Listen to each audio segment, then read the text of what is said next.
Hello everyone, आज मैं आपके साथ डिस्कस करूंगी सीआरपीसी के section 145। Section 145 deals with procedure where dispute concerning land और water is likely to cause breach of peace. तो ये सेक्शन डील करता है जहाँ पर कोई भी ऐसे हाँ लैंड या फिर वाटर को लेके कोई डिस्प्यूट हो सकती है। तो ऐसी सिचुएशन में एग्जीक्यूटिव मजिस्ट्रेट को ये पावर दिया जाता है कि वो कोई प्रिवेंटिव एक्शन ले। एग्जीक्यूटिव मजिस्ट्रेट को अगर कोई इन्फॉर्मेशन मिलता है फ्रॉम पुलिस ऑफिसर या फिर फ्रॉम एनी अदर सोर्स, और अगर उनको इस बात की सेटिस्फेक्शन भी होती है कि कोई डिस्प्यूट ऐसे होने वाला है, तो वो कोई रिटन ऑर्डर जारी कर सकते हैं एंड विद इन वो प्रॉपर्टी उनके लोकल जुरिस्डिक्शन में भी होना पड़ेगा। He shall make an order in writing, वो ऑर्डर राइटिंग में होना पड़ेगा। And stating the grounds of his being so satisfied, उनको क्यों ऐसा लग रहा है वो ग्राउंड्स भी उनको देना पड़ेगा in writing. And requiring the parties concerned in such dispute to attend his court. And ये रिक्वायरमेंट है कि जो पार्टीज कंसर्न है इस डिस्प्यूट में वो आके अपेयर करे कोर्ट में। एंड विथ देयर प्लीडर और इन पर्सन, प्लीडर भी आके अपेयर कर सकता है और वो पार्टी इन पर्सन भी आके अपेयर कर सकते हैं। एंड रिटन स्टेटमेंट देना पड़ेगा उनको जो भी उनके अगेंस्ट एलिगेशन लगा है।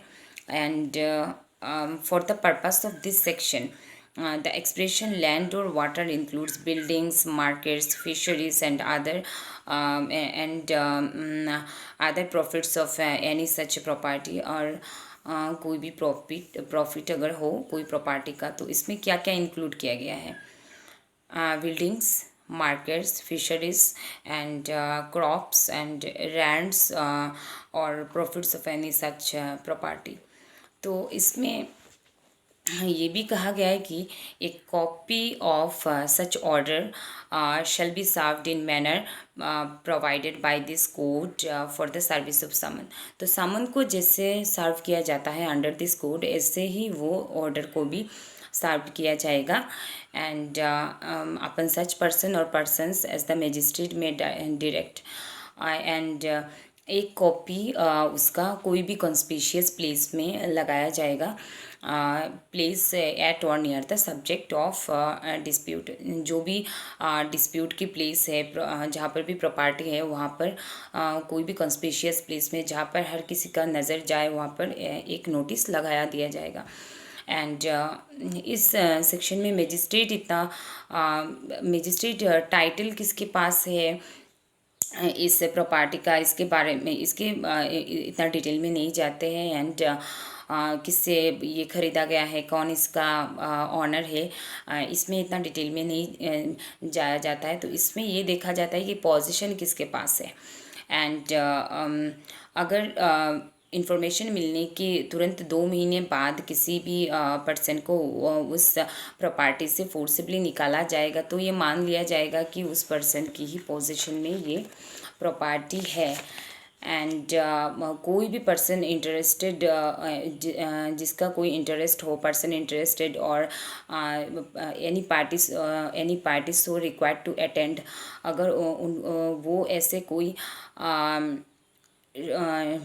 कोई कॉज शो करते हैं कि यहाँ पर कोई ऐसा डिस्प्यूट नहीं, पहले भी नहीं हुआ है और अभी भी नहीं है, अगर मजिस्ट्रेट इसमें सेटिस्फाइड होते हैं तो ये ऑर्डर कैंसिल भी किया जा सकता है।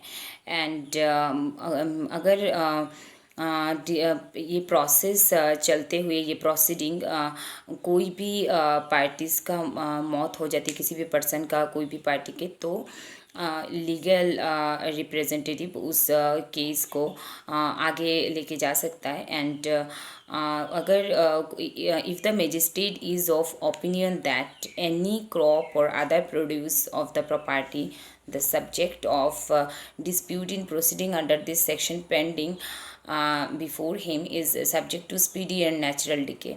अगर वो प्रोसीडिंग पेंडिंग है और उसकी प्रॉपर्टी से जो भी प्रॉफिट आ रहा है तो और लाइक क्रॉप्स, इसका तो नेचर ही है, नेचुरल डिके, वो तो ख़राब हो जाएगा। तो इन दिस सिचुएशन मजिस्ट्रेट ऐसे ऑर्डर दे सकते हैं कि उसको सेल कर दिया जाए, ताकि हाँ, उससे कुछ तो प्रॉफिट बचे, पैसे तो उससे बच जाएगा। And he may make an order for the proper custody of sale such property. उसके लिए एक प्रॉपर कस्टडी के लिए वो ऑर्डर कर सकते हैं और उसको सेल करने के लिए ऑर्डर भी कर सकते हैं। And upon the completion of this inquiry shall make such order for the disposal of such property और the sale proceeds thereof. और इसके बाद इसके ये प्रोसीडिंग जब ख़त्म हो जाएगा तब इसको डिस्पोजल के लिए ऑर्डर दिया जाएगा। एंड द मजिस्ट्रेट में if he thinks fit at any stage of the proceedings under this section on an application of either party issue a summons to any witness directing him to attend or to produce any document or thing। अगर magistrate को ऐसा लगता है proceedings के कोई भी stage पे कि किसी भी विटनेस को बुलाना चाहिए जिसका होना ज़रूरी है, और तो वो किसी भी on the application of either party, और किसी भी पार्टी के एप्लीकेशन में वो कोई भी विटनेस को समन दे सकते हैं, समन सर्व कर सकते हैं, या फिर टू प्रोड्यूस एनी डॉक्यूमेंट और थिंग, या फिर कोई डॉक्यूमेंट को प्रोड्यूस या फिर कोई थिंग, कोई चीज़ को प्रोड्यूस करने के लिए वो बोल सकते हैं। Nothing in this section shall be deemed to be in derogation of the powers of the magistrate to proceed under section 107। तो ये जो सेक्शन ये सेक्शन 145 कार्रवाई under section 107 of this code को कहीं पर भी अफेक्ट नहीं करता है। तो this is all about the section 145 of CRPC। And अक्सर हम ऐसा कुछ देखते हैं कि कहीं पर भी कोई भी प्रॉपर्टी को लेके, लैंड को लेके, वाटर को लेके कोई दंगा फसाद शुरू हो जाता है। सपोज़ एक पार्टी आज बोलेंगे कि नहीं ये मेरा प्रॉपर्टी है, तो वो क्या कर सकते हो कर लो, तो ऐसा कुछ सिचुएशन क्रिएट हो जाता है कि वहाँ पर बहुत बड़ा एक डिस्प्यूट हो सकता है।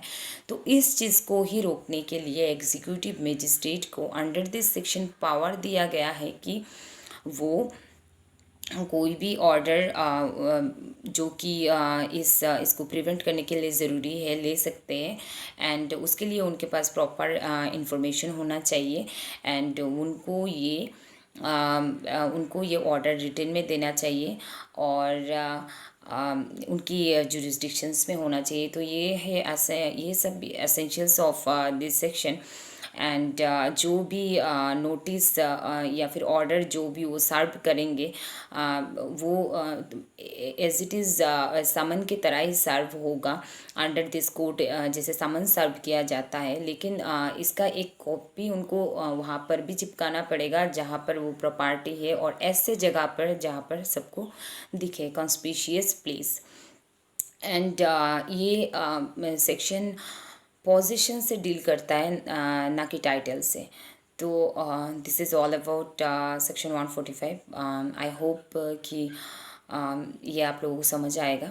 एंड बैरेक्ट को अच्छे से पढ़िए, सेक्शन 146 को, तो जो भी और कोई प्रॉब्लम है वो भी क्लियर हो जाएगा। एंड अगर वीडियो अच्छा लगा हो तो सब्सक्राइब करें एंड शेयर करें। Thank you.